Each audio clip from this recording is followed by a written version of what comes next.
22 سال بعد گلگت بلتستان میں بلدیاتی انتخابات کروانے کا اعلان کیا گیا کہ مقامی حکومتوں کے انتخابات ہوں گے وہاں،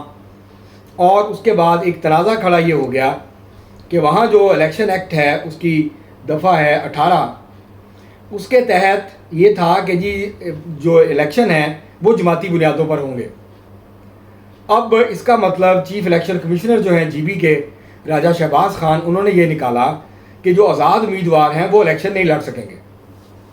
حالانکہ جماعتی بنیاد پر اور غیر جماعتی بنیاد کا فرق ہی ہوتا ہے، جو ہم نے اب تک دیکھا ہے کہ غیر جماعتی جب کہا جاتا ہے تو اس کا مطلب یہ ہوتا ہے کہ جو سیاسی جماعتیں ہیں وہ اپنے امیدوار کھڑے نہیں کر سکتی، اور تمام لوگ آزاد حیثیت سے الیکشن لڑتے ہیں۔ بعد میں وہ اپنے گروپس بنا لیتے ہیں، جماعتیں اپنے کینڈیڈیٹس آزاد کھڑے کرتی ہیں یا مختلف ناموں سے گروپ بنا لیتی ہیں اور پھر الیکشن لڑتی ہیں، لیکن وہ اپنے جو کسی پارٹی کے، مثلا مسلم لیگ نون کے اگر غیر جماعتی الیکشن ہو تو مسلم لیگ نون کے جو امیدوار ہیں وہ شیر کے نشان پہ الیکشن نہیں لڑ سکتے، جو پیپلز پارٹی کے امیدوار ہوں گے وہ تیر کے نشان پہ الیکشن نہیں لڑ سکتے، وہ آزاد کھڑے ہوں گے، مختلف انتخابی نشان کے اوپر الیکشن لڑیں گے۔ جب آپ کہتے ہیں کہ جماعتی بنیاد پہ ہوں گے مقامی حکومتوں کے انتخابات، تو اس کا مطلب یہ ہے کہ سیاسی جماعتیں اپنے امیدوار کھڑے کر سکیں گی، وہ جو سیاسی جماعتوں کے امیدوار ہوں گے وہ اپنے پارٹی کے نشان پہ الیکشن لڑیں گے، جبکہ جو آزاد امیدوار ہیں ان پہ کوئی قدغن نہیں ہوتی کہ وہ الیکشن نہیں لڑ سکتے، وہ آزاد حیثیت سے الیکشن لڑ سکتے ہیں۔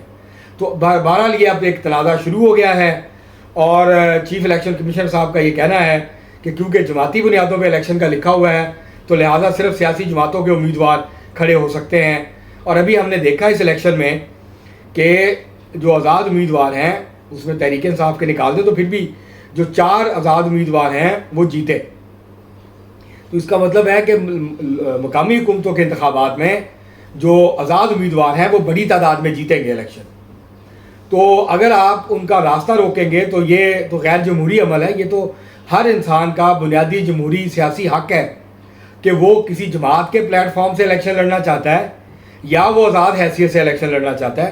یہ لوگوں کو فیصلہ کرنا ہے، ووٹرز کو فیصلہ کرنا ہے اس حلقے کے کہ انہوں نے کس امیدوار کو ووٹ دینا ہے، کسی پارٹی کے امیدوار کو دینا ہے یا کسی آزاد امیدوار کو انہوں نے ووٹ دینا ہے۔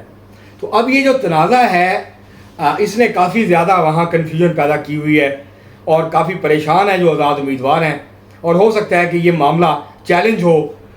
جب سکروٹنی کا وقت آئے گا، کاغذات نامزدگی مسترد ہوں گے یا قبول نہیں ہوں گے، تو پھر یہ معاملہ جو ہے وہ چیف کورٹ اور پھر سپریم اپیلٹ کورٹ جو ہے اس کے اندر جاتا ہوا نظر آتا ہے، اور ایسا نظر آتا ہے کہ بالآخر اس کا فیصلہ اعلیٰ عدالتوں میں ہوگا، کیونکہ جو تشریح کر رہے ہیں راجہ شہباز خان صاحب اس سے اتفاق نہیں کرتے جو بڑے قانون دان ہیں اور آئین کو سمجھنے والے لوگ ہیں گلگت بلتستان کے یا اس کے باہر۔ وہ یہ کہہ رہے ہیں کہ راجہ شہباز خان صاحب چیف الیکشن کمشنر صاحب جو ہیں ان کی تشریح درست نہیں ہے قانون کی۔ تو آپ دیکھتے ہیں یہ معاملہ کس طرح بیٹھتا ہے، لیکن اب ایک بات تو طے ہے کہ وہاں پر کاغذات نامزدگی جمع ہوں گے، اس کے بعد وہ عمل وہاں فریز ہو جائے گا اور پھر یہ عمل دوبارہ شروع ہوگا 10 محرم کے بعد، اور 27 سپٹمبر کو اب وہاں پر ووٹنگ ہوگی۔ تو اس کی وجہ یہ تھی کہ جو MWM ہے، جو علماء اکرام تھے، شیعہ علماء اکرام اور اسلامی تحریک اور دیگر جو گروپس تھے وہاں پہ، وہ یہ کہہ رہے تھے کہ آپ کیونکہ یہاں پر بہت بڑی آبادی ہے، شیعہ آبادی ہے، تو آپ مہربانی کریں اور محرم کے درمیان اور چیلم سے پہلے آپ جو ہے یہ سیاسی سرگرمیاں نہیں ہو سکتی یہاں پر، تو لہٰذا آپ جو ہے الیکشن کو ملتوی کریں، آگے کریں۔ تو اس پہ راجہ شہباز خان صاحب نے الیکشن جو ہے اس کو اب 27 سپٹمبر تک کے لیے ملتوی کر دیا۔ ووٹنگ جو ہے وہ 27 سپٹمبر کو ہوگی، باقی کے مراحل جو ہیں وہ 10 محرم کے بعد جو ہیں وہ اب شروع ہوں گے، یا ہو سکتا ہے چیلم کے بعد شروع ہوں، سکروٹنی ہو، امیدوار جو ہیں ان کے جو فائنل لسٹیں ہیں وہ لگیں، اور اس کے بعد ان کو جو ہے وہ نشان الاٹ ہوں، اور اس کے بعد حتمی فہرستیں جاری ہو جائیں۔ 3 ہفتے ملیں گے کینڈیڈیٹس کو کیمپیننگ کے لیے۔ کیمپیننگ تو جاری رہے گی ذاتی طور پہ، انڈیویجولی طور پہ جنہوں نے الیکشن لڑنا ہے وہ کیمپین جاری رکھیں گے۔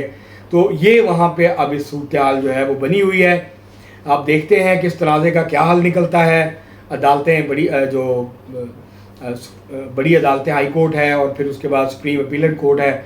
گلگت بلتستان کی، وہ اس مسئلے پہ کیا فیصلہ صادر کرتی ہیں اور یہ معاملہ کس طرح سے سالو ہوتا ہے. لیکن یہ خوش آئند ہے کہ 22 سال کے بعد بالآخر راہ ہموار ہو گئی ہے اور اب جی بی میں جماعتی بنیادوں پر، یہ بہت اہم ہے کہ جماعتی بنیادوں پر الیکشن ہوں گے، کیونکہ مقامی حکومتوں کے انتخابات جو ہیں لوکل گورنمنٹ کے، جب وہ جماعتی بنیادوں پر ہوتے ہیں تو اس سے نچلی سطح پہ جو جماعتیں ہیں، سیاسی جماعتیں ہیں اور پارٹیاں ہیں، ان کو منظم ہونے اور مضبوط ہونے کا موقع ملتا ہے، بجائے اس کے کہ آپ غیر جماعتی جو مقامی حکومتوں کے انتخابات ہیں ان کو آپ غیر جماعتی بنیادوں پہ کرائیں، جس سے پھر برادریزم، فرقہ واریت اور پیسہ اور بہت ساری جو چیزیں ہیں وہ آ جاتی ہیں اس کے اندر. تو اس کے لیے ضروری ہے کہ سیاسی جماعتیں جو ہیں وہ مضبوط ہوں نچلی سطح پہ، اور وہ اپنے جو امیدوار ہیں ان کی حمایت کریں اور ان کو ٹکٹ جاری کریں. اب تک کے لیے اتنا ہی، بہت شکریہ.